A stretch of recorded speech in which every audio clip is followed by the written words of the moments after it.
Around for some celebrations, and now he has another palace at a place called Banda, which is on the way to Jinja.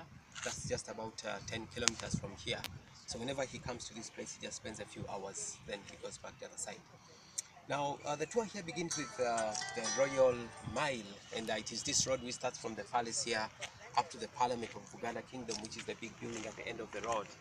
Now this kind of plan was got from Scotland in the 1950s, and that was when our former king Sir Edward Mutesa II visited there. He saw the Royal Mile of Edinburgh, which seemed to be so interesting to him. Then when he came back here, he decided to have that parliament constructed there, so that can have the same kind of thing that's in the other side. Then the Royal Mile here has 52 trees on the sides down there, and they represent the 52 clans of Buganda Kingdom. Then we also have two roundabouts on the same Royal Mile. The first one is this one here with the black and white bricks. Then the second one is down in the middle of the Royal Mile. And these two roundabouts have got that reserved road in the middle where you see some bricks. And that is supposed to be used only by the king. So that's a kind of respect that's given to him. You say it's supposed to go straight from the palace to the parliament without making unnecessary corners. So in case he's coming here, the bricks in the middle they are supposed to be put on the side so that can go straight. Then the second on the bottom there has got some small gates in the middle, and they're also supposed to be opened only for the king. Then for those of us, we must keep on moving around visual.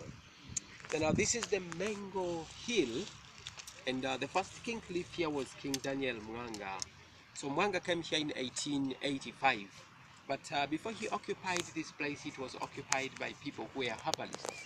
And these are people who had lots of grinding stones which they could use to grind their herbs. So in our language, it is these grinding stones that we call Mengo. So it was from these grinding stones that this hill gained the name. That's why it's called Mengo Hill. Then when the king came here, it became the Mengo Palace. Then we have this building here. Now, in our traditions, it's not this that we call the palace, but the moment you enter through the gate, you're already inside the king's palace, and this is just the main building, though we may call it a palace just for the sake of the tour. Now, this was constructed on this hill in 1922, and that was by King Daudi Chua.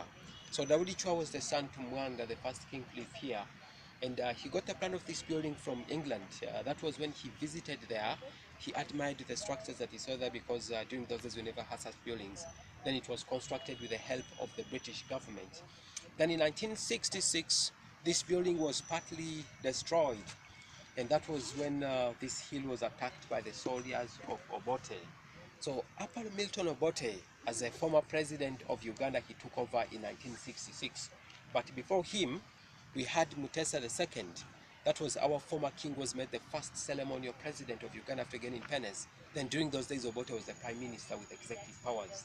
So at some point, Obote was feeling threatened by the king.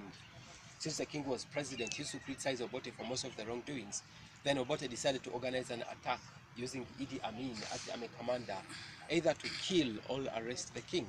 So the king managed to escape, and he went to exile in England. But again, that was where he was poisoned by some people who they say were spies sent by Obote, so he died there.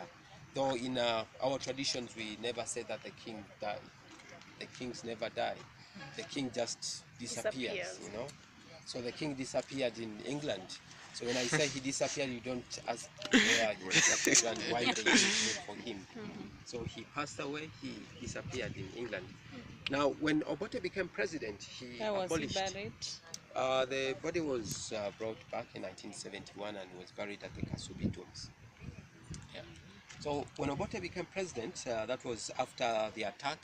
He abolished all the kingdoms in Uganda and then turned this place into a military base.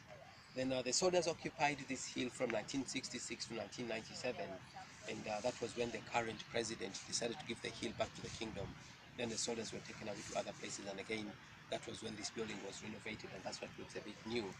Now, one of the reasons as why we don't enter this building is because of the respect that's given to these houses that personally belong to the king. So this does not host any visitors, and that includes when us walk around here. And now the people who can enter are those who are supposed to clean inside. Then for those of us, we just take a look at it from the outside and take some photos. Can I be a cleaner so that I can enter? Today. No. But still it is even closed now. Not even the cleaner can come and enter now. There's time for cleaning and, you know. Yeah, so any other questions before we continue? So you can take picture from here, not even there.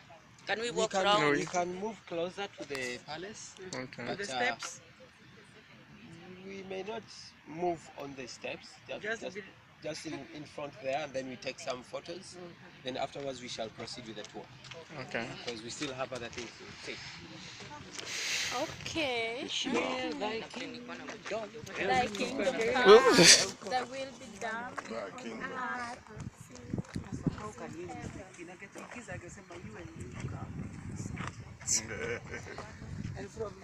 So how frequent does the king come here? Only when you have occasions?